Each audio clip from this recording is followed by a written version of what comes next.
தமிழர்களின் வாழ்வியலுக்கான முக்கிய தீர்மானங்கள் யாழ்ப்பாணத்தில் நிறைவேற்றம். 2016 முதல் அரசு சேவையில் இணைந்தோருக்கு மகிழ்ச்சி செய்தி. வன்னியில் ஆசிரியர் பற்றாக்குறையை சீர் செய்யுமாறு பிரதமரிடம் ரவிகரன் எம்பி கோரிக்கை. 3900 மெட்ரிக் டன் எரிவாயு தாங்கிய கப்பல் நாட்டுக்கு.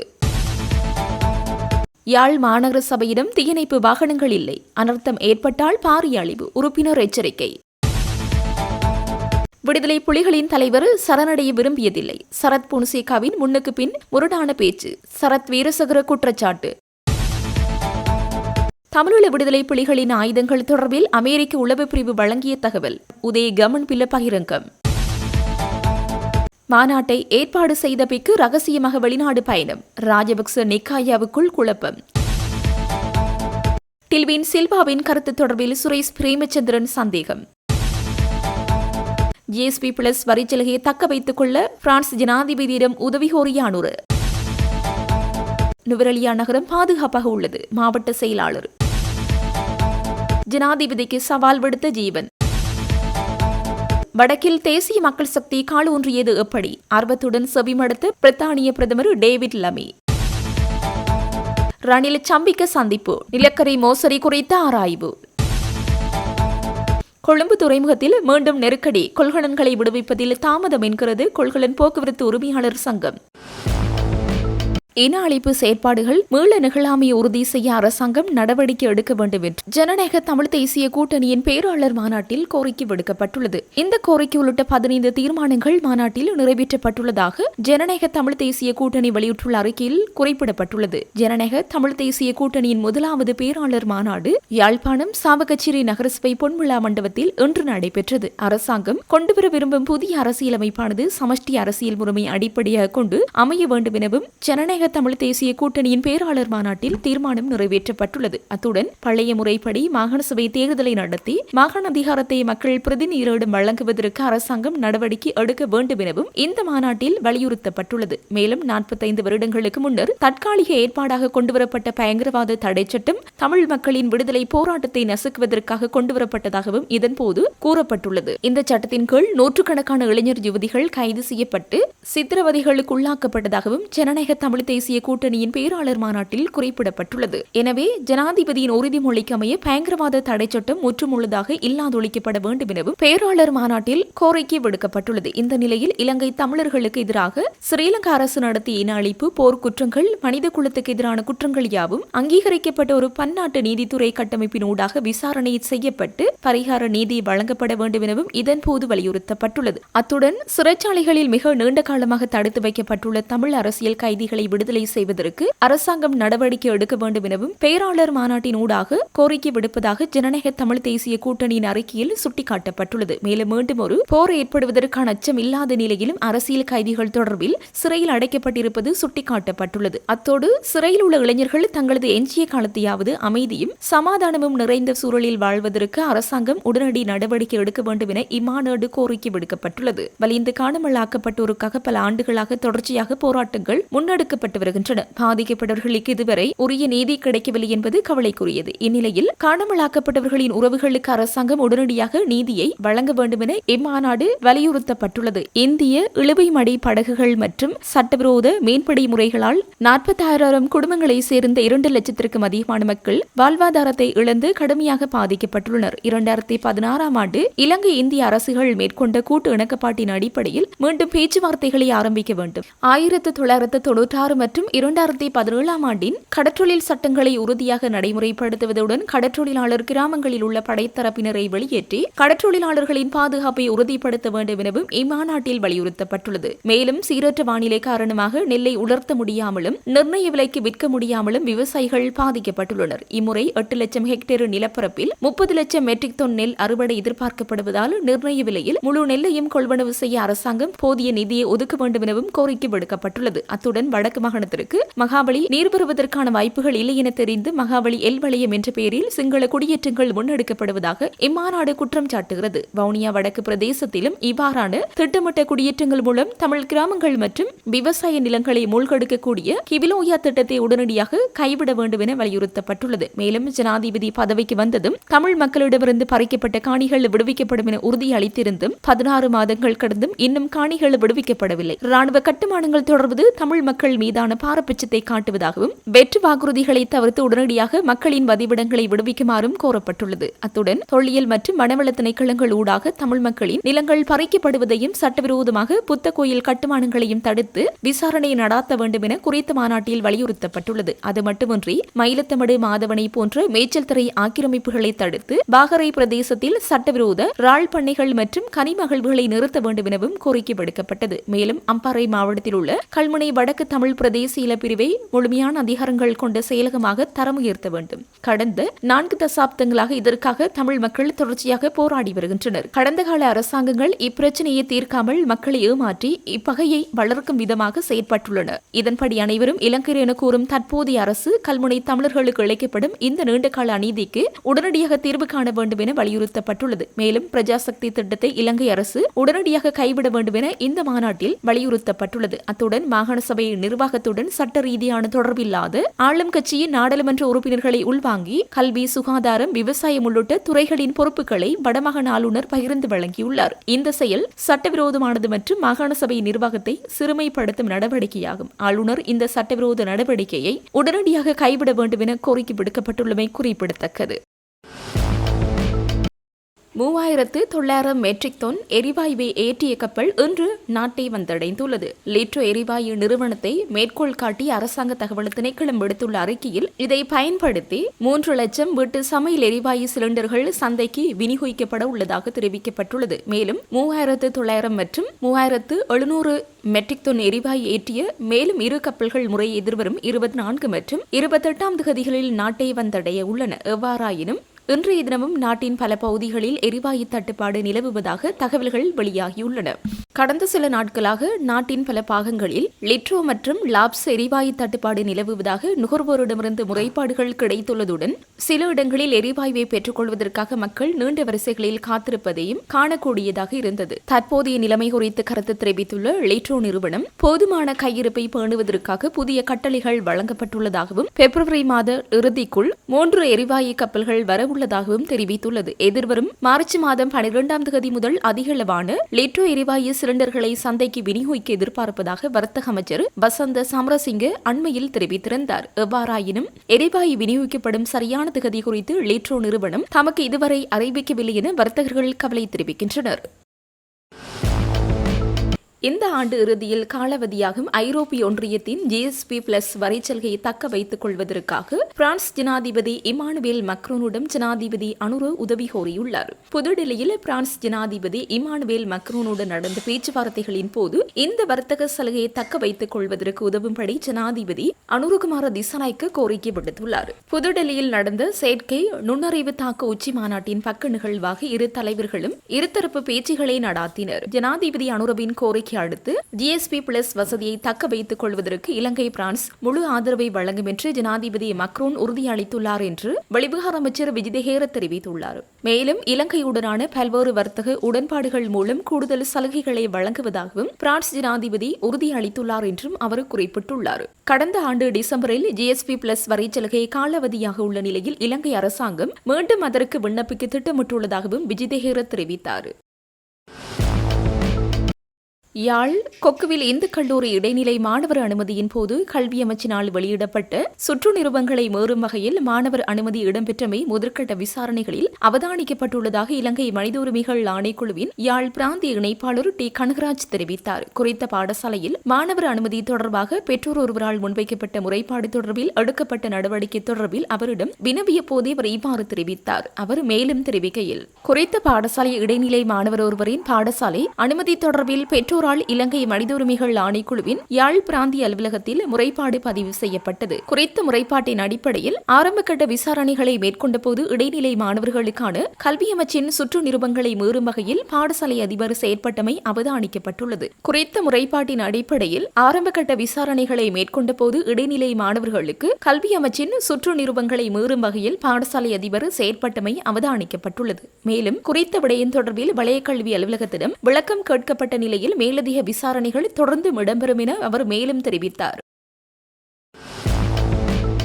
தமிழீழ விடுதலை புலிகளின் தலைவர் பிரபாகரன் எந்த நிலையிலும் சரணடைய விரும்பியதில்லை, அதை மறுத்தவர். ஆனால் மேற்கத்திய நாடுகள் இறுதி நேரத்தில் தம்மை காப்பாற்றும் என்ற நம்பிக்கையில் அவர் உறுதியாக இருந்தார். சரத் பொன்சேகாவின் பேச்சு முன்னுக்கு பின் முரணானதாகும் என முன்னாள் அமைச்சர் சரத் வீரசேகர குறிப்பிட்டுள்ளார். அண்மையில் சரத் பொன்சேகா காணொலி ஒன்றை வெளியிட்டு தெரிவித்த கருத்துக்கு பதிலளிக்கும் வகையில் தனது சமூக வலைதளத்தில் இதனை குறிப்பிட்டுள்ளார். அவர் மேலும் குறிப்பிட்டுள்ளதாவது: ஃபீல்டு மார்ஷல் சரத் பொன்சேகா இந்த அறிக்கையால் தனது அரசியல் பிரதிபிம்பத்துக்கே களங்கத்தை ஏற்படுத்திக் கொண்டுள்ளார். ஒரு சந்தர்ப்பத்தில் கோட்டாபய ராஜபக்ச புலிகள் வெள்ளைக்கொடி ஏந்தி வந்த போது சுடுமாறு உத்தரவிட்டதாக கூறுகிறார். ஆனால் இப்போது கோட்டாபய எதிரியை சரணடைய சொல்லிய போதுதான் அவர்களை அழித்ததாக தெரிவிக்கின்றார். இந்த கருத்துக்கு தமிழ் பிரிவினைவாத புலம்பெயர் தமிழர்கள் என்ன பதிலளிக்கப் போகின்றார்கள் என்பதை பார்த்திருக்கின்றேன். மேலும் தமிழீழ விடுதலை புலிகளை மஹிந்த ராஜபக்ச சரணடையுமாறு கூறிய போது தான் அவர்களை அழித்ததாக கூறுகிறார். பொன்சேகா காட்டிய வீடியோவில் ஷவேந்திர சில்வாவுக்கு வந்த தொலைபேசி அழைப்பு பாதுகாப்பு செயலாளர் கோட்டாபய ராஜபக்சவிடமிருந்து அல்ல,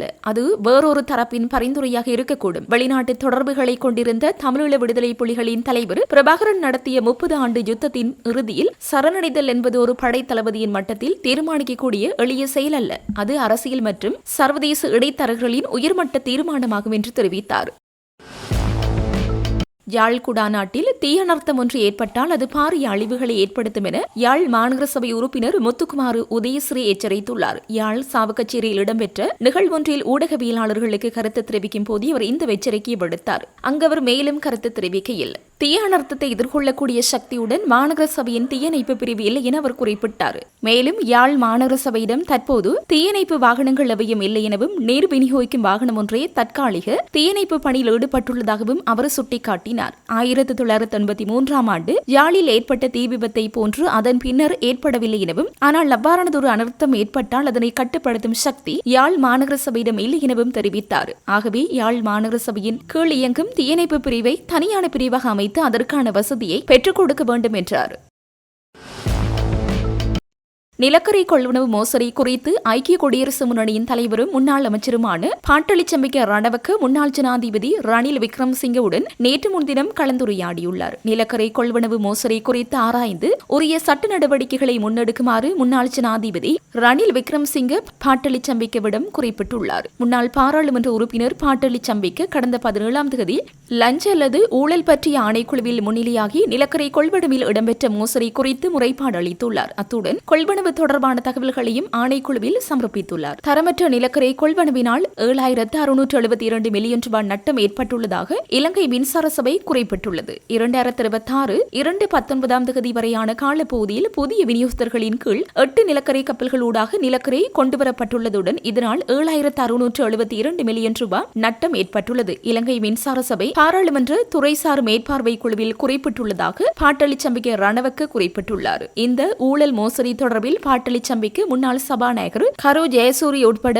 அரசியல் கட்சி தலைவர்கள், அரசியல் பிரமுகர்களை சந்தித்து கலந்துரையாடியுள்ளார். இதற்கமைய ஐக்கிய மக்கள் சக்தியின் கொழும்பு மாவட்ட பாராளுமன்ற உறுப்பினர் எஸ். மரைக்கார் நேற்று முன்தினம் பாராளுமன்றத்தில் வலுசக்தி துறையில் தோற்றம் பெற்றுள்ள பிரச்சினைகள் குறித்து சபை ஒத்திவைப்பு பிரேரணை முன்வைத்து நிலக்கரி மோசடி குறித்த விடயங்களை முன்வைத்திருந்தார். முதலாவதாக வந்த நிலக்கரி கப்பலால் 595.1 மில்லியன் ரூபாய், இரண்டாவது நிலக்கரி கப்பலால் 288.5 மில்லியன் ரூபாய், மூன்றாவது நிலக்கரி கப்பலால் 1,407.4 மில்லியன் ரூபாய், நான்காவது நிலக்கரி கப்பலால் 865 மில்லியன் ரூபாய், ஐந்தாவது நிலக்கரி கப்பலால் 1,444.2 மில்லியன் ரூபாய், ஆறாவது நிலக்கரி கப்பலால் 1,497.7 மில்லியன் ரூபாய், ஏழாவது நிலக்கரி கப்பலால் 974.9 மில்லியன் ரூபாய் மற்றும் எட்டாவது நிலக்கரி கப்பலால் 1,550 259.3 மில்லியன் ரூபாய் நட்டம் ஏற்பட்டுள்ளது. இது மத்திய வங்கி பிணைமுறை மோசடியை காட்டிலும் பாரியதொரு மோசடியாகும். இந்த நட்டத்தை மீள அறவிட முடியும் என்று அமைச்சர் குறிப்பிடுகிறார். அறவிடுவதையும் பார்க்கலாம் என்று எஸ்.எம். மரைக்கார் குறிப்பிட்டிருந்தார். முறையான விலைமனு கோரலுக்கு அமைவாகவே புதிய விநியோகத்திடமிருந்து நிலக்கரை கொள்வனவு செய்யப்பட்டுள்ளது. ஆகவே எவ்வித முறைகேடுகளும் இடம்பெறவில்லை என வலுசக்தி அமைச்சர் குமார ஜெயக்கோடி எஸ்.எம். மரைக்கார் முன்வைத்த குற்றச்சாட்டை நிராகரித்தார். நுவரெலியா நகரம் வெள்ளத்தில் மூழ்கியுள்ளதாக சமூக வலைதளங்களில் வெளியாகும் செய்திகள் உண்மைக்கு புறம்பானவை என மாவட்ட செயலர் துஷாரி தென்னகோன் தெரிவித்துள்ளார். நிலவும் சீரற்ற வானிலை மத்தியிலும் நகரத்தை அண்மித்த பகுதிகளில் வெள்ளப்பெருக்கு நிலைமை எதுவும் பதிவாகவில்லை என அவர் குறிப்பிட்டுள்ளார். சமூக வலைதளங்களில் பரப்பப்படும் இவ்வாறான செய்திகளில் எவ்வித உண்மையும் இல்லை என மாவட்ட செயலாளர் சுட்டிக்காட்டியுள்ளார். எவ்வாறாயினும் நுவரெலியா மாவட்டத்தின் வலப்பனை, நில்தண்டாகின்ன மற்றும் மதுரட்டு உள்ளிட்ட பகுதிகளுக்கு மண்சரிவு அபாய எச்சரிக்கை விடுக்கப்பட்டுள்ளது. அப்பகுதிகளில் உள்ள மக்களை தெளிவுபடுத்தி தேவையான நடவடிக்கைகளை முன்னெடுக்க அதிகாரிகள் மற்றும் பாதுகாப்பு பிரிவினர் நடவடிக்கை எடுத்துள்ளதோடு அவசர அனர்த்த நிலைமைகளை எதிர்கொள்ள அனைத்து பிரிவினரும் தயார் நிலையில் இருப்பதாக மாவட்ட செயலாளர் மேலும் தெரிவித்துள்ளார். தமிழீழ விடுதலை புலிகளுக்கு எதிரான இறுதிப் போரின் ஆரம்பத்தில் அமெரிக்காவின் உளவு பிரிவான CIA வழங்கிய உதவியே தமிழீழ விடுதலை புலிகள் தோல்வியடைய காரணம் என முன்னாள் அமைச்சர் உதய கமன்பில தெரிவித்துள்ளார். இணையதளம் ஒன்றுக்கு ஃபீல்டு மார்ஷல் சரத் பொன்சேகா இறுதிப் போர் தொடர்பில் தெரிவித்த கருத்துக்கு எதிர்கருத்து தெரிவிக்கும் போதே இதனை தெரிவித்துள்ளார். மேலும் கருத்து தெரிவித்த அவர், ஈழப்போரின் இறுதி தருவாயின் ஆரம்பத்தில் வெளிநாடுகள் போருக்கு உதவி செய்தன. ஏனென்றால் விடுதலை புலிகளை பேச்சுவார்த்தை மேசைக்கு கொண்டு வருவதற்கான தாக்குதலை மேற்கொள்ள வேண்டும் என நினைத்தனர். அதன் பின்னர் அவர்கள் பேச்சுவார்த்தை மேசைக்கு வருவார்கள் என நம்பினர். இந்தோனேசியாவுக்கு அருகிலுள்ள கடற்பரப்பிலிருந்து விடுதலை புலிகளுக்கு சொந்தமான 3 மிதக்கும் ஆயுத களஞ்சியசாலை தொடர்பில் CIA இலங்கைக்கு தகவல் வழங்கியது. அதை அளித்த பின்னரே விடுதலை புலிகளின் ஆயுத விநியோகம் நிறுத்தப்பட்டது. அதுவே தோல்விக்கு வழிவகுத்தது என நினைக்கின்றேன் என குறிப்பிட்டுள்ளார். அக்குரைகுட பகுதியில் சட்டத்திரணி ஒருவரையும் அவரது மனைவியையும் சுட்டுக் கொலை செய்த சம்பவம் தொடர்பில் நேற்று அம்பலாங்கொட தெல்துவு பகுதியில் கைது செய்யப்பட்ட சந்தேக நபரை 90 நாட்கள் தடுத்து வைத்து விசாரணை செய்ய அனுமதி வழங்கப்பட்டுள்ளது. பயங்கரவாத தடை சட்டத்தின் கீழ் வழங்கப்பட்டுள்ள அதிகாரங்களுக்கு அமைய சந்தேக நபரை இவ்வாறு 90 நாட்கள் தடுத்து வைத்து விசாரணை செய்ய அனுமதி கிடைத்துள்ளதாக ஹோமகம பிராந்திய குற்றப்புலனாய்வு பிரிவு தெரிவித்துள்ளது.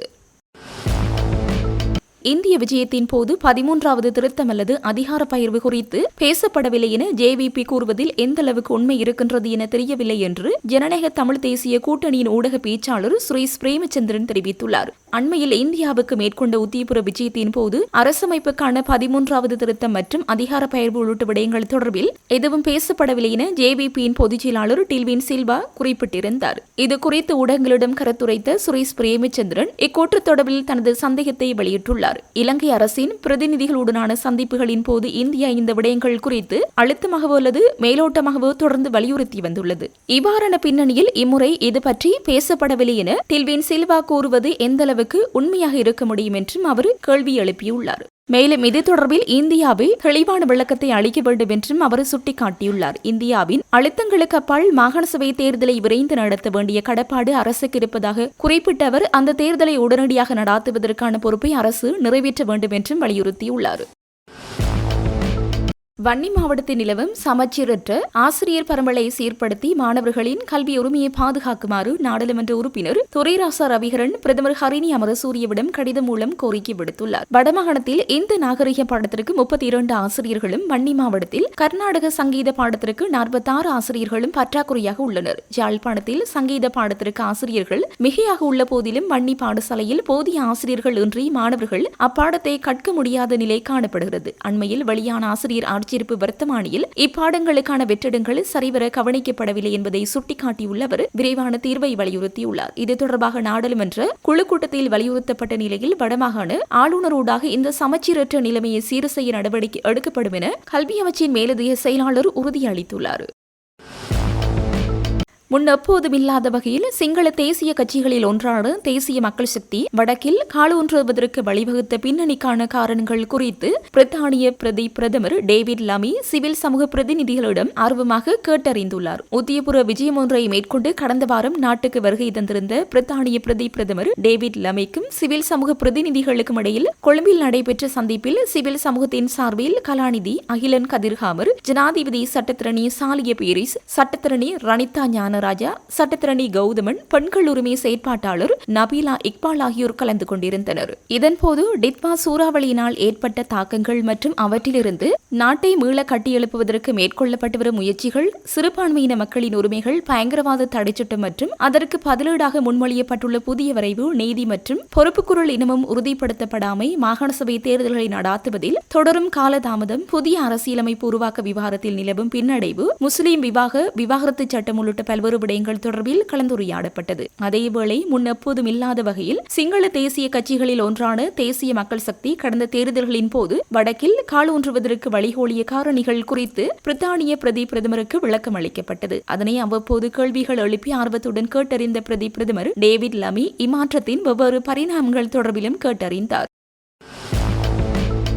பெருந்தோட்ட தொழிலாளர்களின் லயன் குடியிருப்புகள் பாதுகாப்பு உத்தியோகத்தர்களுடன் மாத்திரம் தனியாக சென்று மக்களின் வாழ்வியலை ஜனாதிபதியால் அவதானிக்க முடியுமா என நாடாளுமன்ற உறுப்பினர் ஜீவன் தொண்டமான் கேள்வி எழுப்பியுள்ளார். இதனை தாம் ஜனாதிபதிக்கான சவாலாக முன்வைப்பதாகவும் அவர் குறிப்பிட்டுள்ளார். நுவரெலியா கொட்டகலையில் இன்று நடைபெற்ற ஊடகவியலாளர் சந்திப்பின் போதே ஜீவன் தொண்டமான் இந்த சவாலை விடுத்துள்ளார். இதேவேளை பெருந்தோட்ட தொழிலாளர்களின் வேதன அதிகரிப்பு தொடர்பில் நிறுவனங்களுடன் ஏற்படுத்திக் கொள்ளப்பட்ட உடன்படிக்கையை பகிரங்கப்படுத்துமாறு நாடாளுமன்ற உறுப்பினர் இதன்போது வலியுறுத்தியுள்ளார். பெருந்தோட்ட நிறுவனங்களுடனான வேதன அதிகரிப்புக்குரிய உடன்படிக்கை பகிரங்கப்படுத்தப்படாமை சந்தேகத்தை ஏற்படுத்துவதாகவும் ஜீவன் தொண்டமான் தெரிவித்துள்ளார். கொள்கலன்களை விடுவிப்பதில் ஏற்பட்டுள்ள சிக்கலால் கொழும்பு துறைமுகத்தில் மீண்டும் நெருக்கடி நிலைமை ஏற்பட்டுள்ளது. இறக்குமதி கொள்கலன்களை விடுவிப்பதில் ஏற்படும் தாமதம் ஏற்றுமதி கொள்கலன்களை கப்பல்களில் ஏற்றுவதில் தாக்கம் செலுத்துகின்றது. இதனால் பல கப்பல்கள் திரும்பிச் சென்றுள்ளதாக கொள்கலன் போக்குவரத்து உரிமையாளர்கள் சங்கத்தின் தலைவர் சனத் மஞ்சுள்ள தெரிவித்தார். கொழும்பில் நேற்று நடைபெற்ற ஊடகவியலாளர் மாநாட்டில் இதனை தெரிவித்த அவர் மேலும் குறிப்பிடுகையில், இறக்குமதி கொள்கலன்களை துறைமுகத்திலிருந்து வெளியேற்றுவதில் கடும் நெருக்கடி நிலவுகிறது. இது தொடர்பில் ஆரம்பத்திலேயே நாம் உரிய அதிகாரிகளுக்கு அறிவித்த போதிலும் இதுவரையில் இந்த பிரச்சினைக்கு அவர்களால் எவ்வித தீர்வும் வழங்கப்படவில்லை. இது தொடர்பில் துறைமுக அதிகார சபையின் உபதலைவர் தலைமையில் குழு ஒன்று நியமிக்கப்பட்ட போதிலும் அக்குழுவால் எவ்வித தீர்மானமும் முன்மொழியப்படவில்லை. குறைந்தபட்சம் ராணுவம் அல்லது கடற்படையினரை கொண்டாவது இந்த நெருக்கடிக்கு ஏதேனும் ஒரு மாற்று நடவடிக்கை எடுக்குமாறு ஜனாதிபதியிடம் கோருகின்றோம். அடுத்த மாதம் பெருந்தொகை இறக்குமதி கொள்கலன்கள் நாட்டை வந்தடைய உள்ளன. எனவே இந்த நெருக்கடி தொடருமாயின் மீண்டும் பாரிய சிரமங்களை எதிர்கொள்ள நேரிடும். அதனை தவிர்ப்பதற்கு அரசாங்கம் துரித நடவடிக்கை எடுக்க வேண்டியது அத்தியாவசியமானதாகும். இது தொடர்பில் சுங்க பணிப்பாளருக்கு அறிவித்த போதிலும் அவரும் எவ்வித சாதகமான நடவடிக்கைகளையும் முன்னெடுக்கவில்லை. சுங்க தொழிற்சங்கங்களுக்கு பயந்து தான் எவ்வித நடவடிக்கை முன்னெடுக்கப்படாமல் இருக்கிறதா என்ற சந்தேகம் நிலவுகிறது. சுங்க தொழிற்சங்கங்களால் கொள்கலன்களை விடுவிப்பதில் திட்டமிட்டு தாமதம் ஏற்படுத்தப்படுகிறது. இந்த பிரச்சினைக்கு முறையானதொரு தீர்வு முன்வைக்கப்படாவிட்டால் அது எதிர்காலத்தில் இறக்குமதி துறையில் பாரிய தாக்கத்தை ஏற்படுத்தும். இறக்குமதி கொள்கலன்களை விடுவிப்பதில் ஏற்பட்டுள்ள தாமதம் ஏற்றுமதி துறையும் பாதிக்கின்றது. ஏற்றுமதி கொள்கலன்களை கப்பல்களில் ஏற்றுவதிலும் தாமதம் ஏற்படுகிறது. இதனால் பல கப்பல்கள் திரும்பிச் சென்றுள்ளன. துறைமுக முனையங்கள் அபிவிருத்தி செய்யப்படுவதாக கூறப்படுகிறது. ஆனால் நீண்ட காலமாக நிலவும் இந்த பிரச்சினைக்கு அரசாங்கத்தால் ஒரு தீர்வினை வழங்க முடியாது என்றார்.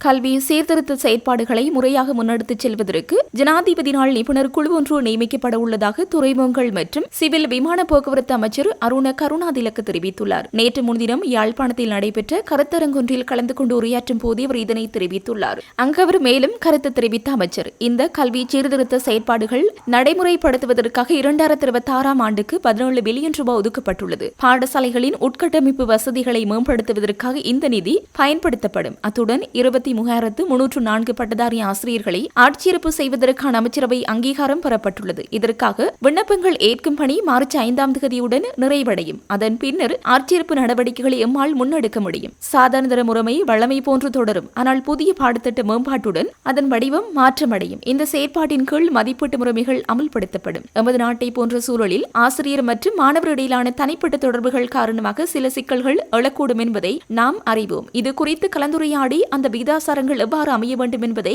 நிபுணர்கள் தீர்மானிப்பார்கள். குறிப்பாக ஆங்கில பாடத்தொகுதியில் சில குறைபாடுகள் காணப்பட்டன. அவற்றை நாம் திருத்திக் கொள்ள வேண்டும். பொறுப்பற்ற முறையில் செயற்பட்டமையினாலேயே இவ்வாறான விடயங்கள் பாடப்புத்தகத்தில் உள்வாங்கப்பட்டுள்ளன. அவர்களுக்கு தற்போது தண்டனை வழங்கப்பட்டுள்ளது. தற்போதுள்ள ஏனைய பாடப்புத்தகங்கள் தொடர்பிலும் நிபுணர்கள் ஊடாக ஆழமான விசாரணைகளை முன்னெடுக்க நடவடிக்கை எடுத்து வருகின்றோம். அதன் மூலம் 2027ஆம் ஆண்டில் 6ஆம் தரத்திலிருந்து மீண்டும் கல்வி சீர்திருத்த செயற்பாடுகளை ஆரம்பிப்போம். 2026ஆம் ஆண்டிலிருந்து 6ஆம் தர மாணவர்கள் மாணவர்கள் மற்றும் பெற்றோர்கள் தயாராக இருந்ததாக சிலர் கூறுகின்றனர். அந்த மாணவர்களுக்கு 7ஆம் தரத்தில் இருந்தாவது இதனை நடைமுறைப்படுத்துமாறு கோரிக்கை விடுக்கப்பட்டுள்ளது. ஆனால் இதனை அரசியல்வாதிகளாகிய நாம் தீர்மானிக்க முடியாது. கல்வியலாளர்கள் மற்றும் நிபுணர்களுடனான கலந்துரையாடலுக்கு பிறகு 2027 7ஆம் தரத்தில் இருந்த மாணவர்களுக்கு இந்த வாய்ப்பை வழங்க முடியுமா என ஆராய்வோம். இந்த சீர்திருத்த செயற்பாடுகளை தொடர தேவையான நிபுணர்கள் மற்றும் குழுவினரை உள்ளடக்கிய குழுவொன்றை ஜனாதிபதி விரைவில் நியமிப்பார் என்று எதிர்பார்க்கிறோம் என்றார்.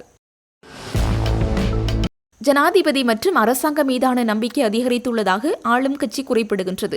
அவ்வாறாயின் மாகாண சபை தேர்தலை உடன் நடாத்த வேண்டும். வடக்கு கிழக்கு உட்பட சகல மாகாணங்களிலும் போட்டியிடுவோம் என ஸ்ரீலங்கா பொதுஜன பெரமுனவின் ஊடக பேச்சாளர் சஞ்சீவ் எதிரிமான தெரிவித்தார். பொதுஜன பெரமுனவின் காரியாலயத்தில் நேற்று நடைபெற்ற தொகுதி அமைப்பாளருடனான சந்திப்பின் பின்னர் ஊடகங்களுக்கு கருத்து தெரிவிக்கையில் மேற்கண்டவாறு குறிப்பிட்டார். அங்கவர் மேலும் தெரிவித்ததாவது: மாகாண சபை தேர்தல்கள் பற்றி ஆராய்ந்து அறிக்கை சமர்ப்பிப்பதற்கு அமைச்சர் விஜிதஹேர தலைமையில் பாராளுமன்ற விசேட செயற்குழு ஒன்று நியமிக்கப்பட்டுள்ளது. இந்த குழு 3 மாதங்களுக்குள் அறிக்கையை சமர்ப்பிக்க வேண்டும் என்று குறிப்பிடப்பட்டுள்ளது. செயற்கை குழு அறிக்கையை சமர்ப்பித்தவுடன் அந்த அறிக்கை அடிப்படையாக கொண்டு மாகாண சபை தேர்தலை நடாத்த வேண்டும். ஆகவே மாகாண சபை தேர்தல் இந்த ஆண்டுக்குள் நடாத்தப்பட வேண்டும் என்று எதிர்பார்க்கப்படுகிறது. ஜனாதிபதி மற்றும் அரசாங்கம் மீதான நம்பிக்கை அதிகரித்துள்ளதாக அரசாங்கம் குறிப்பிடுகிறது. அவ்வாறாயின் மாகாண சபை தேர்தலை உடன் நடாத்த வேண்டும். வடக்கு கிழக்கு உட்பட சகல மாகாணங்களிலும் போட்டியிடுவோம். எதிர்க்கட்சியினர் பொய்யான குற்றச்சாட்டுகளை முன்வைக்கின்றார்கள். அரசாங்கத்துடன் இன்றும் இருக்கிறார்கள் என்று குறிப்பிடும் அரசாங்கம் உடனடியாக தேர்தலை நடாத்த வேண்டும். தேர்தல் ஊடாகவே மக்களின் அபிலாஷைகளை விளங்கிக் கொள்ள முடியும். மக்கள் ஆணை எதுவாக இருந்தாலும் நாங்கள் அதனை ஏற்றுக்கொள்வோம் என்றார். கொழும்பில் வெள்ளிக்கிழமை நடாத்தப்பட்ட தேரர்கள் மாநாடு பாரி எதிர்பார்ப்பை சமூகத்தில் ஏற்படுத்தவில்லை என அரசியல் அவதானிகள் தெரிவித்துள்ளனர். கொழும்பு மகா பௌத்த சம்மேளனத்தில் நடைபெற்ற மாநாட்டில் குறிப்பிட்ட பௌத்த பிக்குகள் கலந்து கொள்ளவில்லை. இளம் பௌத்த பிக்குகளை அழைத்து வந்து ஆசனங்களை நிரப்பியுள்ளனர். இந்த மாநாடு முற்றிலும் தோல்வியடைந்ததை அடுத்து ராஜபக்ச நிக்காயாவுக்குள் கடுமையான கருத்து மோதல்கள் ஏற்பட்டுள்ளதாக தகவல்கள் தெரிவிக்கின்றன. அந்த கூட்டத்திற்கு 8000 பிக்குகள் பங்கேற்பார்கள் என முன்கூட்டியே அறிவிக்கப்பட்டிருந்தாலும் ஆய்வாளர்கள் ஆதாரங்களுடன் சுட்டிக்காட்டியதாவது சுமார் 210 பிக்குகள் மட்டுமே கலந்து கொண்டதாகும். இந்த ஏற்பாட்டில் முன்னிலை வகித்த பலவா ஹெங்குணவே தம்மரத்ன தேரர் யாருக்கும் அறிவிக்காமல் வெளிநாடு சென்றிருந்ததாக கூறப்படுகிறது. மேலும் இந்த கூட்டத்தில் உரையாற்ற அழைக்கப்பட்டிருந்த பல பிக்குகளுக்கு வாய்ப்பு வழங்கப்படாததற்கும் குற்றச்சாட்டுகள் எழுந்துள்ளன. இந்த கூட்டம் எந்த அரசியல் கட்சியுடனும் தொடர்பற்றது என அறிவிக்கப்பட்டிருந்த போதிலும் சஜித் பிரேமதாச கலந்து கொண்டிருந்தார். நாமல் ராஜபக்சவின் பிரதிநிதிகள் பார்வையாளர்களாக கலந்து கொண்டதாகவும் தெரிவிக்கப்படுகிறது. அதிகபட்ச பிக்குகளை கூட்டத்தில் கலந்து கொள்ளச் செய்வதற்காக மேற்கொள்ளப்பட்ட அனைத்து முயற்சிகளும் தோல்வியடைந்த பின்னர் காலநிலை காரணமாக தடைகள் ஏற்பட்டதாக தற்போது விளக்கம் அளிக்கப்படுகின்றது. மன்னார் நகரசபை எல்லைக்குள் அமைந்துள்ள உணவகங்கள் தொடர்ச்சியாக பல்வேறு சுகாதார குறைபாடுகளுடன் இயங்கி வருவதாக பொதுமக்களால் முன்வைக்கப்பட்ட குற்றச்சாட்டுகளை தொடர்ந்து அடையாளப்படுத்தப்பட்ட சில உணவகங்கள் மீது சுகாதாரத்துறையினர் சட்ட நடவடிக்கை மேற்கொண்டுள்ளனர். கடந்த வாரம் மன்னார் நகரசபை சுகாதார பரிசோதகர்கள் மற்றும் மன்னார் பொது சுகாதார வைத்திய அதிகாரி பணிமனை சுகாதார பரிசோதகர்கள் இணைந்து மேற்கொண்ட ஆய்வு நடவடிக்கையின் போது உரிய சுகாதார நடைமுறைகளை பின்பற்றாது இயங்கி வந்த 3 உணவகங்கள் மற்றும் ஒரு சிற்றுண்டி சாலை மீது சட்ட நடவடிக்கை மேற்கொள்ளப்பட்டுள்ளது. குறிப்பாக மன்னார் தாழ்வுபாடு பிரதான வீதி வைத்தியசாலை பகுதி அண்டியுள்ள 2 உணவகங்கள் மீதும் மன்னார் உப்புக்குளம் மற்றும் பள்ளிமுனை வீதி பகுதிகளில் அமைந்துள்ள 2 உணவகங்கள் மீதும் இந்த நடவடிக்கைகள் மேற்கொள்ளப்பட்டுள்ளன. உரிய சுகாதார நடைமுறைகளை பின்பற்றாமை, கழிவகற்றல் செயற்பாடுகள் ஒழுங்குபடுத்தப்படாமை, அதிகளவு இளையான்கள் காணப்பட்டமை, கையுறை பயன்படுத்தப்படாமை, சுகாதாரமற்ற முறையில் உணவுகளை களஞ்சியப்படுத்தி வைத்திருந்தமை மற்றும் சுகாதாரமற்ற முறையில் உணவு தயார் செய்தமை உள்ளிட்ட பல்வேறு குற்றச்சாட்டுகளை அடிப்படையாக கொண்டு உணவகங்கள் மீது நடவடிக்கை மேற்கொள்ளப்பட்டுள்ளது. 2026ஆம் ஆண்டு ஜனவரி மாதம் 1ஆம் தேதிக்கு பின்னர் அரசு சேவையில் இணைந்து கொண்ட உத்தியோகத்தர்களுக்கு ஓய்வூதிய உரிமைகளை வழங்குவதற்காக அவரது நியமன கடிதங்களை திருத்தியமைக்க அரசு நிர்வாக மாகாண சபைகள் மற்றும் உள்ளூராட்சி அமைச்சு நடவடிக்கை எடுத்துள்ளது. இது தொடர்பான சுற்றறிக்கையை அந்த அமைச்சின் செயலாளர் எஸ். ஆலோக பண்டார, அனைத்து அமைச்சின் செயலாளர்கள், மாகாண பிரதம செயலாளர்கள் மற்றும் திணைக்கள தலைவர்களுக்கு அனுப்பியுள்ளதாக தெரிவிக்கப்படுகிறது. இதன்படி 2016ஆம் ஆண்டு ஜனவரி மாதம் 1ஆம் தேதி அன்றோ அல்லது அதற்கு பின்னரோ அரசு சேவையில் இணைத்துக் கொள்ளப்பட்ட அனைத்து அரசு உத்தியோகத்தர்களினதும் நியமன கடிதங்களில் உள்ள ஓய்வூதியம் தொடர்பான சரத்தை திருத்துவதற்கு நடவடிக்கை எடுக்கப்பட்டுள்ளது. இந்த திருத்தத்தின்படி அனைத்து அரசு உத்தியோகத்தர்களுக்கும் ஓய்வூதிய உரிமை கிடைக்கும் என்பதுடன் இனிவரும் காலங்களில் அரசு சேவையில் இணைத்துக் கொள்ளப்படும் உத்தியோகத்தர்களின் நியமன கடிதங்களிலும் ஓய்வூதியம் குறித்த சரத்து இவ்வாறு திருத்தப்பட வேண்டும் என அரசு நிர்வாக மாகாண சபைகள் மற்றும் உள்ளூராட்சி அமைச்சு குறிப்பிட்டுள்ளது.